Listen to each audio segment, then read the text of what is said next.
Você é aquilo que ama, mas pode ser que você não ame o que pensa amar. Já pensou nisso? Então, o Clube do Livro de hoje é exatamente sobre esse tema. Nós vamos falar sobre os seus amores mais profundos, sobre hábitos, imaginação, desejo. Então, você tem que ficar por aqui para experimentar um pouquinho mais sobre isso.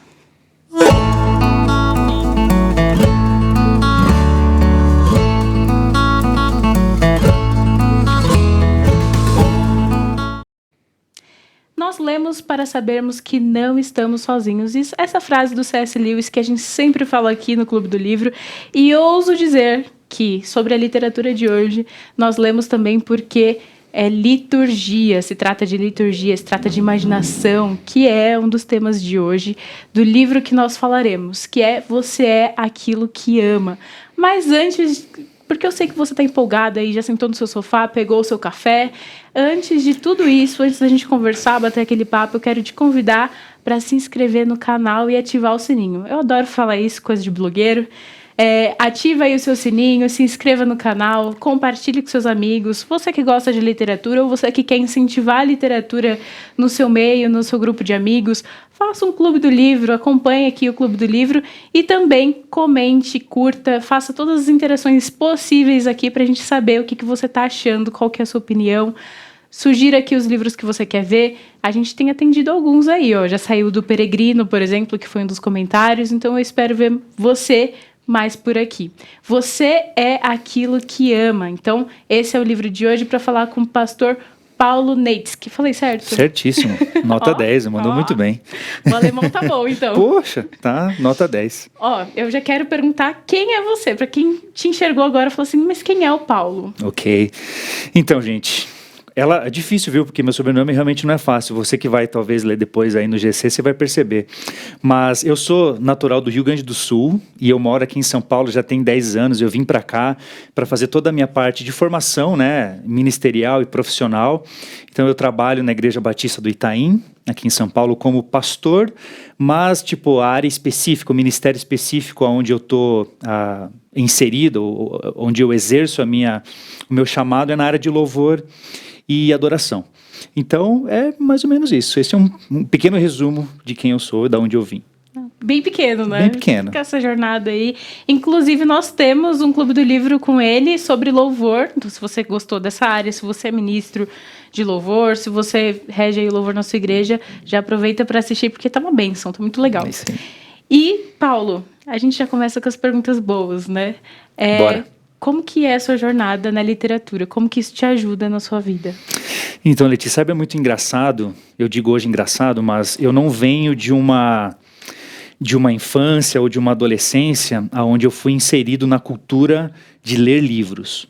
Eu lembro da minha adolescência, o tempo de escola, que a gente tinha ali um tempo dedicado exclusivamente para ler.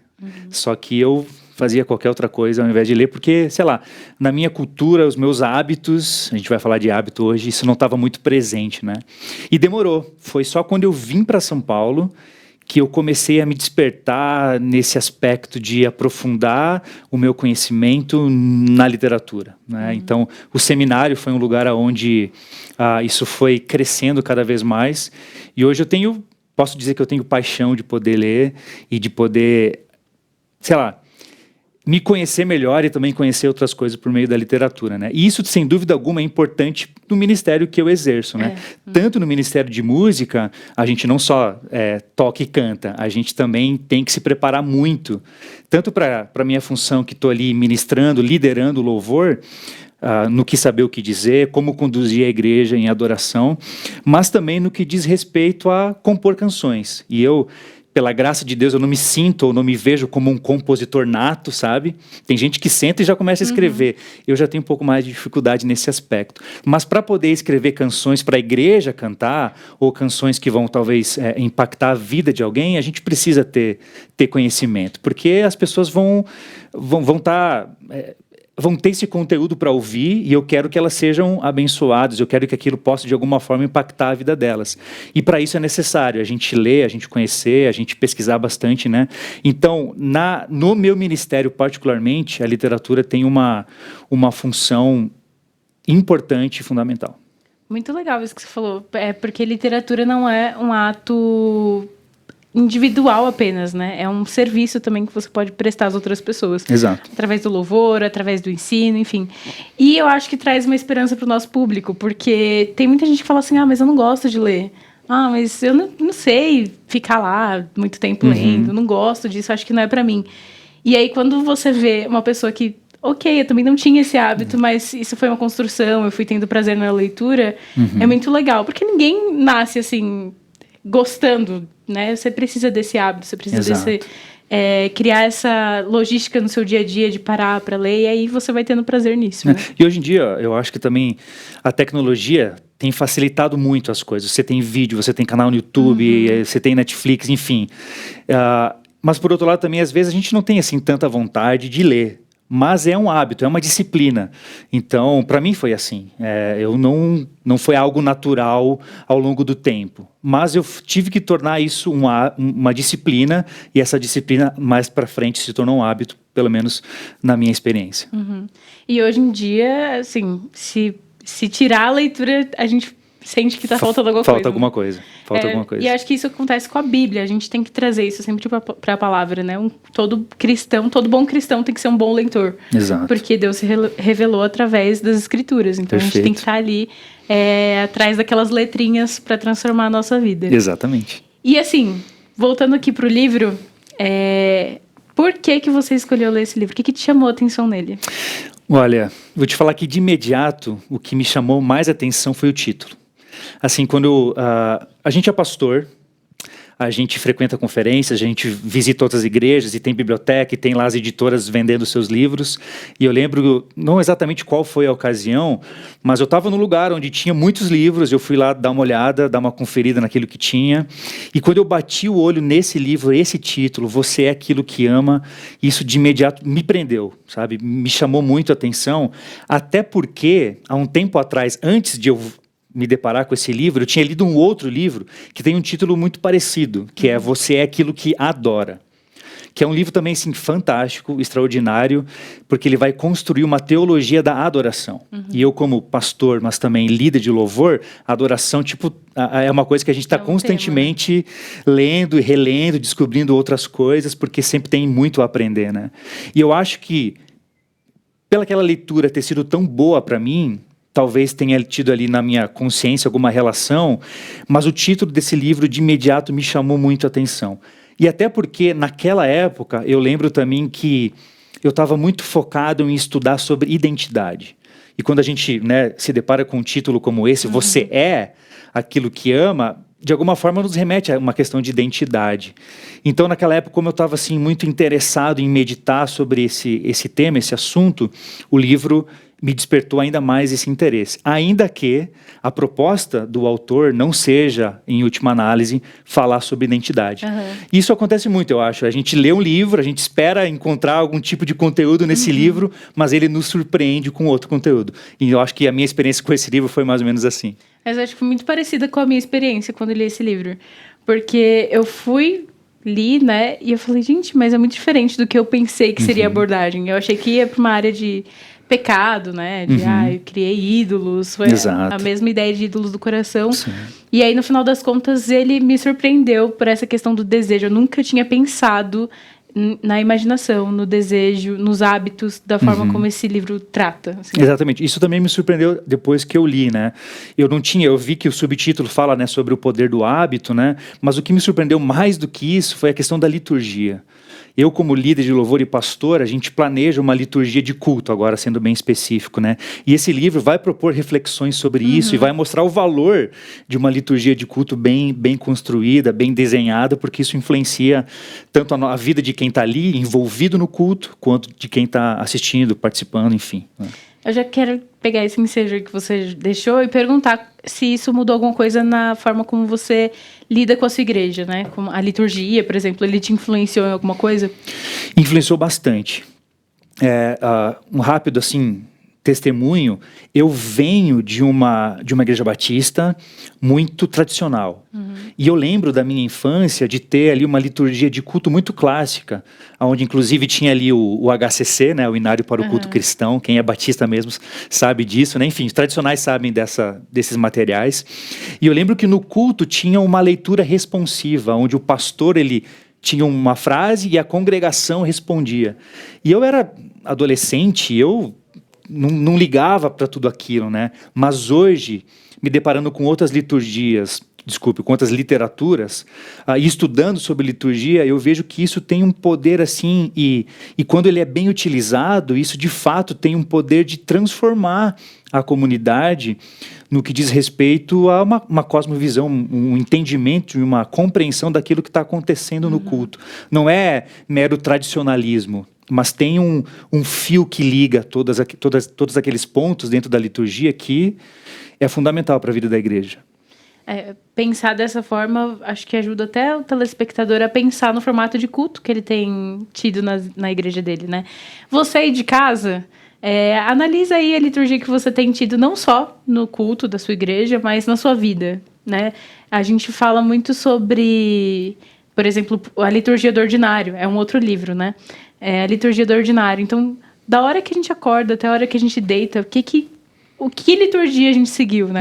E tem um padrão. A gente tem um padrão no nosso desejo, no nosso coração, e que a gente tem que analisar para ver quais chavinhas a gente está virando aí.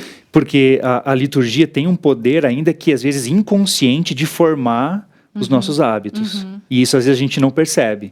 Mas esse livro aqui, Você é Aquilo que Ama, de alguma forma ele vai provocar isso na gente, para a gente pensar mais, não só na liturgia do culto da igreja, mas nas liturgias seculares, daquilo que está à nossa volta, na cultura, na sociedade, enfim. Eu quero pedir só uma coisa assim, para você agora, aproveitando que você é o nosso leitor querido que está falando aqui hoje, que você resume o livro um pouquinho para a gente fazer as próximas perguntas, para o nosso telespectador entender a dinâmica do livro inteiro. Legal, vamos lá. Assim, basicamente, a proposta do autor assim, digamos, bater um pouco de frente com aquele pensamento cartesiano, aquela ideia da filosofia, de que nós somos meramente indivíduos pensantes ou intelectuais. Aquela ideia de Descartes, né? Penso, logo existo. Nós não somos definidos, não é isso que nos define, não é o conhecimento que nos define como seres humanos. Na verdade, nós somos muito mais movidos por aquilo que nós desejamos, por aquilo que nós amamos, do que por aquilo que nós conhecemos, né? Inclusive, o próprio autor no livro, ele dá um exemplo que eu acho que faz muito sentido para todos nós. Nós sabemos, nós temos a informação de que comer saudável, comer salada, evitar fritura, muito doce, todas essas coisas vão trazer benefícios para a nossa saúde.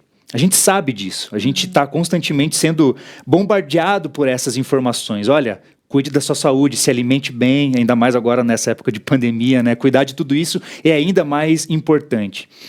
Só que o ponto do autor é mostrar que por mais que a gente tenha essas informações, por mais que a gente acredite nessas informações, isso não necessariamente faz com que a gente tenha um hábito de comer saudável. A gente ainda assim prefere a batata frita, a gente ainda assim prefere comer um doce. Por quê? Porque a gente ama comer doce. Porque a gente deseja comer uma batata frita, um McDonald's ou algo nesse sentido. Então não é suficiente, às vezes, você ter uma informação, saber sobre algo, se o teu coração ele almeja, ele deseja outra coisa. E trazendo isso um pouco para a nossa experiência cristã, como filhos de Deus, como cristãos, nós sabemos muito bem que Deus nos criou para a sua glória. Né? Paulo fala isso lá em 1 Coríntios, né? Quer comais, quer bebais, quer façais qualquer outra coisa, façam para a glória de Deus. Ou seja, nós somos criados para a glória de Deus. E como cristãos, a gente pode ser bombardeado de teologia, a gente pode ser bombardeado de doutrina, de versículos bíblicos que vão falar sobre isso, e está tudo aqui dentro. Eu sei que eu preciso viver e eu quero viver para a glória de Deus. Só que na prática, na minha vida cotidiana, nos meus hábitos, na minha liturgia de vida, não é isso que fica evidente. Fica evidente o quê? que eu vivo para a minha glória, que eu vivo para satisfazer os desejos do meu coração, né? Então, o autor, de uma forma assim muito brilhante, muito inteligente, ele faz essa conexão, que às vezes o que nós conhecemos não necessariamente é aquilo que a gente deseja, não é necessariamente aquilo que a gente ama. Então, ele vai dizer que existe um gap, uma lacuna entre a nossa mente e o nosso coração. E na visão dele, o que preenche essa lacuna são os hábitos espirituais, entendeu? Não basta só eu querer conhecer mais sobre Deus para viver para a glória de Deus.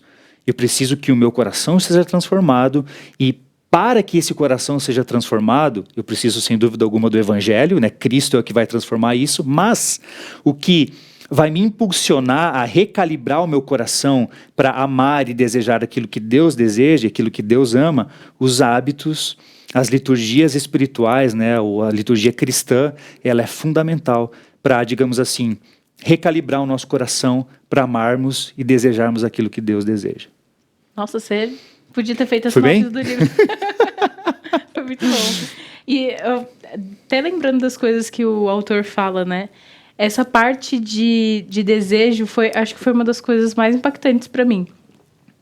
Porque a gente, lidando com seminário, né? Você que é pastor, lidando com teologia, como eu fiz, a gente tem essa propensão de achar que o conhecimento é tudo. A gente tem essa propensão de ler um Berkhoff, ler um cara legal, um teólogo X, e achar que ali está a nossa espiritualidade, né? Achar que a nossa espiritualidade está baseada nos livros que a gente lê, na quantidade de livros que a gente lê.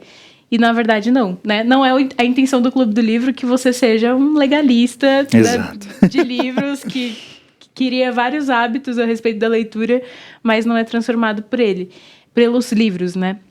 A intenção que a gente tem aqui é justamente que você tenha o conhecimento, né, tenha o trabalho cognitivo, mas que também que tudo isso chegue ao seu coração e você tenha aí uma transformação vinda do Espírito Santo, né? Exatamente. Tudo isso é muito importante. E eu acho que o próprio autor, ele tenta deixar isso claro no livro. Ele não é contra o conhecimento.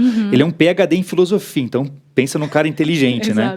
Então, assim, ele é alguém que estuda, ele faz as pessoas pensarem, ele quer levar conhecimento para as pessoas, mas ele entende, lógico, olhando para teologia cristã, né, que a verdadeira transformação, ela não ocorre na cabeça, mas ela ocorre no coração. E os nossos hábitos, o nosso comportamento, ele só tem uma mudança, uma transformação eficaz quando o nosso coração é transformado, né? E é legal o gap que ele puxa, né, o gatilho que ele puxa dos hábitos, né, da gente ter hábitos numa liturgia na nossa vida que possa colaborar para que essa transformação aconteça. Exato. E isso é muito interessante, porque a gente estuda muito aconselhamento aqui no Clube do Livro, a gente sempre fala de algum livro voltado para aconselhamento, e o aconselhamento é justamente o tratamento do coração, da raiz dos problemas, da raiz do pecado, para então chegar no nível comportamental, né?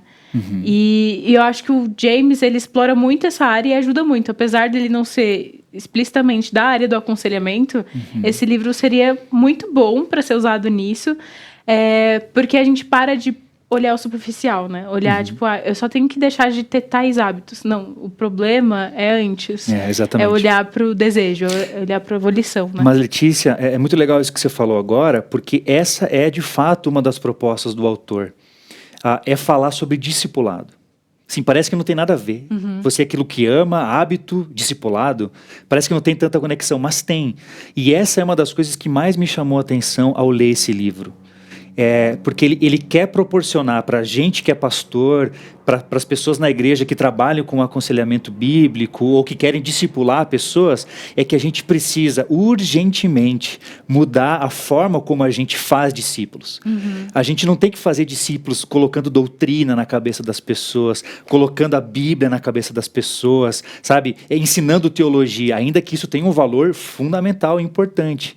Mas ele vai dizer que não é isso que vai moldar a pessoa, né? Vamos pensar aqui um exemplo aqui, um casamento, um homem e uma mulher que estão com um problema no casamento, o marido diz para a esposa que não ama mais, a esposa também diz a mesma coisa. Eu, como pastor, eu não posso simplesmente chegar para esse cara e falar o seguinte: você precisa amar a sua esposa como Cristo amou a igreja. Efésios capítulo 5. Isso é verdade? Sim, isso é bíblico. É um mandamento, é o propósito de Deus. Homem, ame a sua esposa como Cristo amou a igreja. Só que eu não posso só dizer para ele o que ele tem que fazer. Eu preciso tentar trabalhar o coração desse cara para entender assim, por que você não está amando mais a sua esposa? Ou será que você não ama outra coisa acima da sua esposa? Aonde Deus está no meio de tudo isso? Então não é às vezes só chegando com um livro, só chegando com teologia em cima das pessoas, mas é criar um diálogo para mostrar assim, o que você deseja. E desculpa, não quero me estender muito aqui, mas eu me lembrei agora de uma coisa que dentro da obra toda que ele fala, é que nos diálogos de Jesus, isso é muito interessante, Jesus dificilmente pergunta o que as pessoas sabem. Jesus pergunta o que você quer. Isso é muito legal. O que você deseja. Exato. Então, assim, na própria construção do discipulado em Cristo, a pergunta que ele faz para as pessoas não é o que elas sabem, mas é o que você deseja. Então, isso é muito legal. A gente pega Cristo como modelo e a gente consegue avançar. Lugares que a gente não conseguiria ir sozinho, né? Exato. Essa questão de você ir além, de perguntar o que você deseja, faz total diferença. Eu vejo isso acontecendo no discipulado, no aconselhamento, e é muito incrível como isso acontece de fato, a mudança vem. Eu tive uma experiência com uma moça que eu conheci, assim, nem tenho muito contato, mas numa das conversas ela falou os problemas que ela tinha N diagnósticos de psicólogos sobre problemas, transtornos mentais, enfim. E aí ela falou de traumas que ela teve da infância, que a culpa era dos pais dela, jogou a culpa para várias pessoas, né? E no final das contas, eu pensei assim, gente, o que Cristo falaria para ela agora? E eu lembrei justamente de Cristo perguntando o que você quer. E quando eu fiz essa pergunta para ela, ela não me respondeu, ela só chorou. Uau. Porque isso alcança o coração. Sim. A pessoa nunca, em si, ela vai sempre jogar pro lado de fora, né? A gente faz isso. Eu não tô falando que são os pecadores que fazem isso, porque eu me incluo nesse pacote aí. Mas quando eu começo a me perguntar e fazer perguntas indutivas de o que eu quero com isso? Qual que é o desejo do meu coração com isso aqui? Eu tenho um presbítero aqui que fala sempre, desconfie de si mesmo. Qualquer coisa que você quiser, qualquer coisa que você fazer, desconfie de si mesmo. Então, o que eu quero com isso aqui? Qual que é a finalidade de tudo que eu faço e penso? Sim. Quando a gente começa a se perguntar e a gente é sincero consigo mesmo, a gente alcança respostas muito mais profundas. Né? Eu acho, Letícia, que você começou o Clube do Livro hoje aqui citando uma frase do livro, né? Ele fala assim, você é aquilo que ama, mas pode ser que você não ame o que pense, ou que pensa que ama, desculpa, né? Então isso é muito interessante, porque, e essa é uma das propostas do livro também, ele quer provocar em nós, tipo, Paulo, o que você ama de verdade? Porque eu posso dizer, por exemplo, eu amo a Deus, mas será que eu amo mesmo a Deus? Eu penso que eu amo a Deus, mas o que na minha rotina, o que os meus hábitos revelam? Que eu amo de fato a Deus ou eu amo a mim mesmo? Né? E assim, eu acho que isso é um olhar de muita humildade, sinceridade, iluminação do Espírito Santo que a gente precisa ter. Porque às vezes a gente fala assim, não, eu amo a Deus acima de todas as coisas. Mas se você não ter uma esposa, então a sua vida não vai ser feliz. Né? Se você não tiver filhos no seu casamento, então você não vai ser feliz. Então, peraí. Isso está querendo revelar que no fim, você não ama a Deus acima de todas as coisas. Você ama um filho, você ama a sua esposa mais do que a Deus, né? Então esse livro vem para, digamos assim, nos provocar positivamente nas intenções e nos desejos do nosso coração, para que tudo isso possa ser transformado, para que a nossa vida, os nossos desejos possam ser moldados segundo aquilo que Deus quer que a gente deseja, né? E eu acho que é isso que é mais conflitante interiormente quando a gente lê esse livro, porque você começa a pensar, mas será que eu amo a Deus de verdade? Será que eu amo mesmo? Será que eu tô fazendo uma mentirinha aqui? Será que eu tô sendo um fariseu? E a resposta, eu acho que ela sendo sincera, você consegue avançar melhor na sua espiritualidade. A ideia é essa, né? Que você consiga avançar e ser humilde, como você disse. Deus, eu não tô te amando como eu deveria. Eu não tô cumprindo o Deuteronômio lá. E como a gente pode ver na prática isso? Como eu posso, assim, ser sincero, mas ao mesmo tempo saber o que de fato eu amo? Ele vai dizer que são os nossos hábitos. Então, se eu, por exemplo, Paulo, digo que eu amo a Deus, o que a minha rotina, o que os meus hábitos revelam. Sabe, aonde eu invisto a parte do meu tempo. Exato. Os meus hábitos são mais voltados para os meus desejos ou os meus hábitos são mais inclinados para o reino de Deus?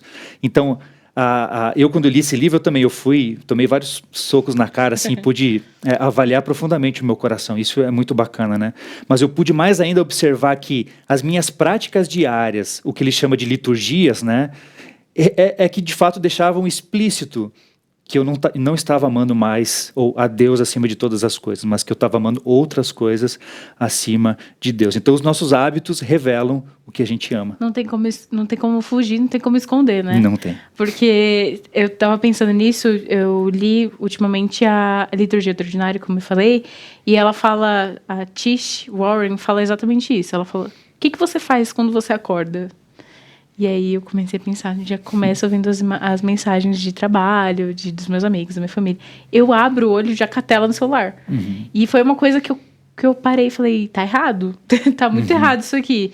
E aí eu mudei. Falei assim, não, vou arrumar minha cama. A primeira coisa que eu vou fazer, eu vou arrumar minha cama. Hoje em dia, eu já acordo empurrando o lençol, assim, dobrando. Aí coloco um devocional, vou ouvindo, até tomar banho, enfim. E eu percebo que isso muda demais o resto do meu dia, porque é liturgia. É questão de eu já começar o meu dia pensando nas coisas do Senhor. Se eu começo o meu dia autocentrada, é muito difícil no meio do caminho deixa eu lembrar aqui que eu tenho que servir a Deus. Então, se a gente cria esses hábitos, a gente tem que ser inteligente, a gente tem que ter estratégia. Porque Exatamente. o inimigo tem estratégia, viu?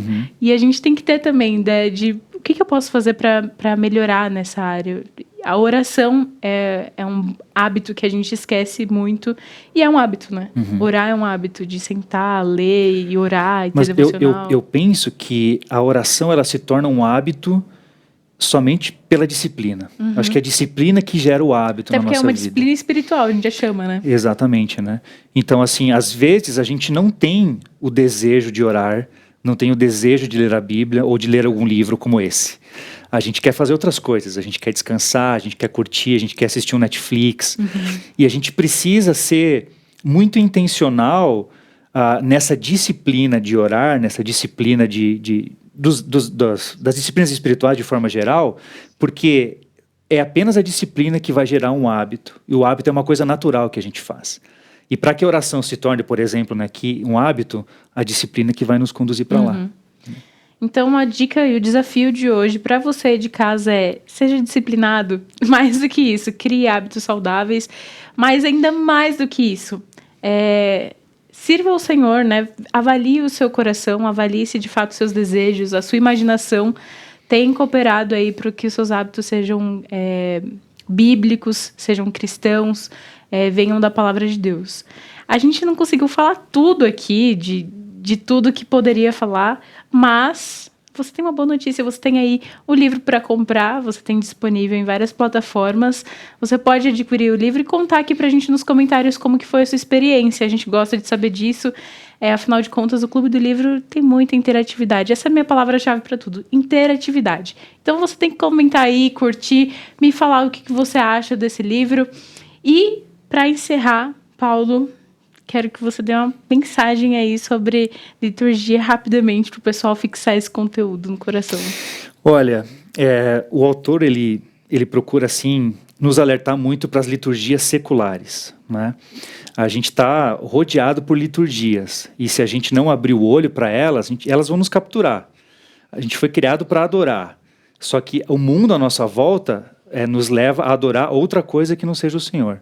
Então, eu queria deixar uma mensagem para você valorizar, pensar com mais cuidado, avaliar com mais intencionalidade a liturgia do seu culto, da sua igreja, porque essa liturgia, de alguma forma, ela está formando aquilo que você pensa sobre Deus, aquilo que você pensa sobre si mesmo. Então, fica essa simples dica, assim, valorize, mas ao mesmo tempo também avalie como tem sido a liturgia na sua igreja, porque tudo que acontece ali no culto, a oração, os cânticos, a pregação, tudo ali de alguma forma está formando quem você está formando a sua identidade, e o propósito final disso tudo tem que ser você ser transformado segundo a imagem de Cristo e viver cada vez mais para a glória de Deus. Chave de ouro, já fechou aí. O Clube do Livro não tinha como terminar melhor. E se inscreve no canal, ativa o sininho, eu adoro falar isso. E amanhã a gente volta com muito mais. Obrigado, Paulo. Obrigado eu. Obrigado você aí de casa por nos acompanhar e até mais.